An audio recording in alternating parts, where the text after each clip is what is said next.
Soomaalidu waxay ku mahmaahdaa walaati nin bay dishaay nin ma gasho qofkii soo joogsan laga waayo soo jiifsaa laga helaa marta ceelaliyo heshiiso ayaa reer maar cabbaa nabad baa naasal lanuuga leh nabadda diidaa waan ku turraantaana mooyaan intay nabadi joogto ayaa nin weliba labana leegay cidla waxa la seexdaa adigaan cidi ku maagayn cuntana waxay macaan tahay adigoo caafimaad qaba sow godobi surinkaad martaba sabab qarsoon maaha sow nabadi sahaydaada ood sidato uun maaha nabad haddaad haysato wax kaa maqani maba jiraanba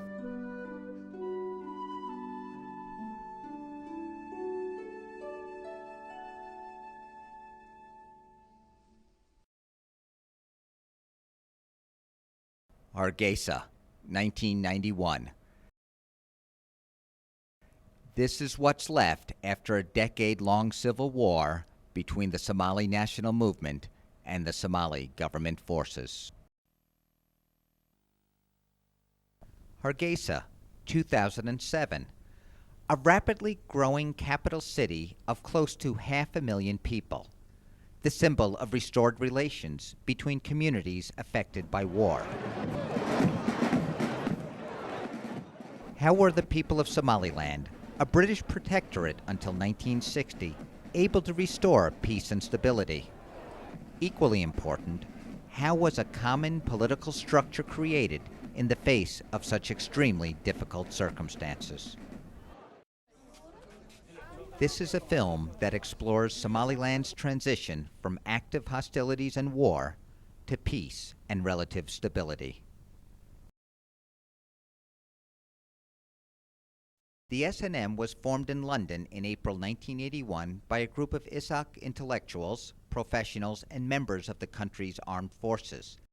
The movement established bases in Ethiopia in early 1982. However, it received very little other support from the Ethiopians, who were already backing another major Somali rebel group, the Somali Salvation Democratic Front.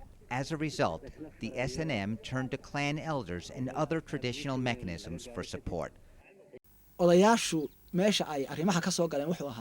elders came into this scene as a council the SNM founded.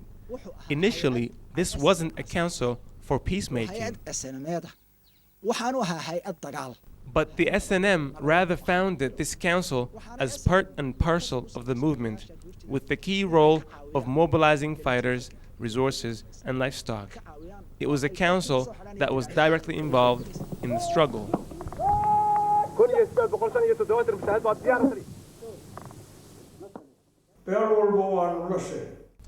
We went to all of the subclans and asked them if they were willing to commit their weapons, livestock, and young men to the struggle. And they said they were willing. Then, as a delegation of nearly 500 men, we went to Farawene, where we inaugurated ourselves as the Gurti, because designating a special Gurti for specific missions is a strong Somali tradition. As a measure to halt opposition, in subsequent years, Bari's authoritarian regime carried out a brutal repressive campaign, particularly against the Isak subclan, who provided the main base for the SNM, many of whom were subjected to arbitrary detentions, torture, and at times, execution. Cliques and rivalries for the movement's leadership were common within the SNM's top ranks from the very start. The SNM was born with disagreements. These differences gradually intensified. But this is not unique to the SNM. It's quite common in anything that people try to work out together. In a nation that would be known as Somaliland, these rivalries would later infuse chaos. But as insurgents out there in Ethiopian training camps, the enemy was one. The mission was one. So for the SNM, solidarity was essential. As an armed resistance, the SNM was engaged in guerrilla-style combat against the Somali government forces for 6 years. In early 1988, however, Somalia's Bare and Ethiopia's Mengistu agreed to a peace treaty that was intended to end support for armed resistance on both sides. Therefore, having decided to launch an all-out war on government forces, the SNM invaded major government bases in Hargeisa and Borao.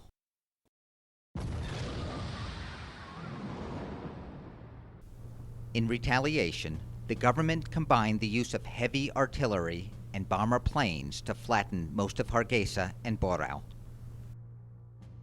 In many ways, this war wasn't a traditional Somali conflict.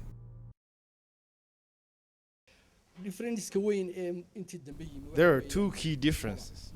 The first one, of course, being the fact that the conflict was over a state and the power that comes with it, which were both considered as resources by the opposing sides, whereas traditionally, natural resources like water and grazing land were mostly the causes of conflict.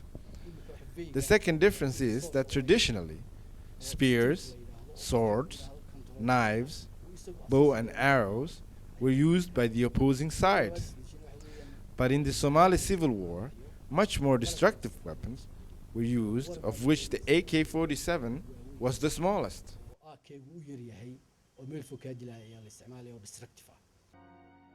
According to Africa Watch, over a 3-year period, an estimated 50,000 civilians were killed, while another 500,000 were displaced from their homes, with many fleeing to Ethiopia.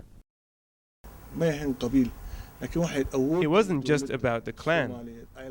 It was really about the use of government power and resources against the interests and well-being of its own people, whereas in the old days, it was more of a clan-on-clan conflict.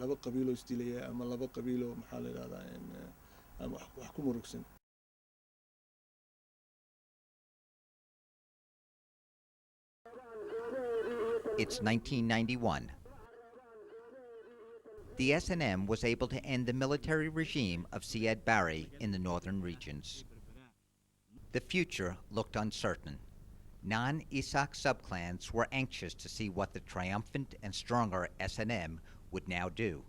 Some feared reprisals for supporting the defeated government. It was a terribly worrying and emotionally intense period. All of the clans were in fear of each other. Naturally, everyone's biggest concern was revenge, and that was very intense. The history of the Somali people is full of violent conflict and fierce confrontation. But whatever the source of the conflict or magnitude, it was always here, under the tranquility of a well-shaded tree, that elders patched up their differences, negotiated treaties, and cultivated peace. Fortunately, the clans that were back in the SNM had already addressed this issue during their meetings prior to entering the country.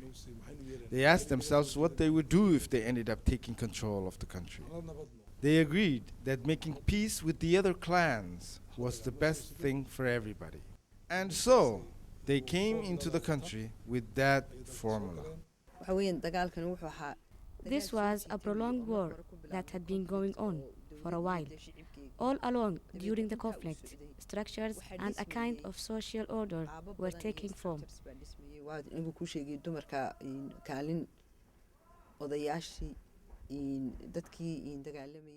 These structures defined the roles of the different members of respective communities. It was this extensive conflict that had allowed the communities to mature and organize themselves when it came to making peace. As it turned out, the SNM's long tradition of self-help and reliance on traditional mechanisms helped the movement to become accountable to a public. The SNM took power as a relatively mature movement. And I think that understanding of political dynamics of the public, that interaction with other clans meant that the SNM was well aware that it could not govern, it couldn't lead, unless it was going to seek at least negotiate peace with the other clans in the territory.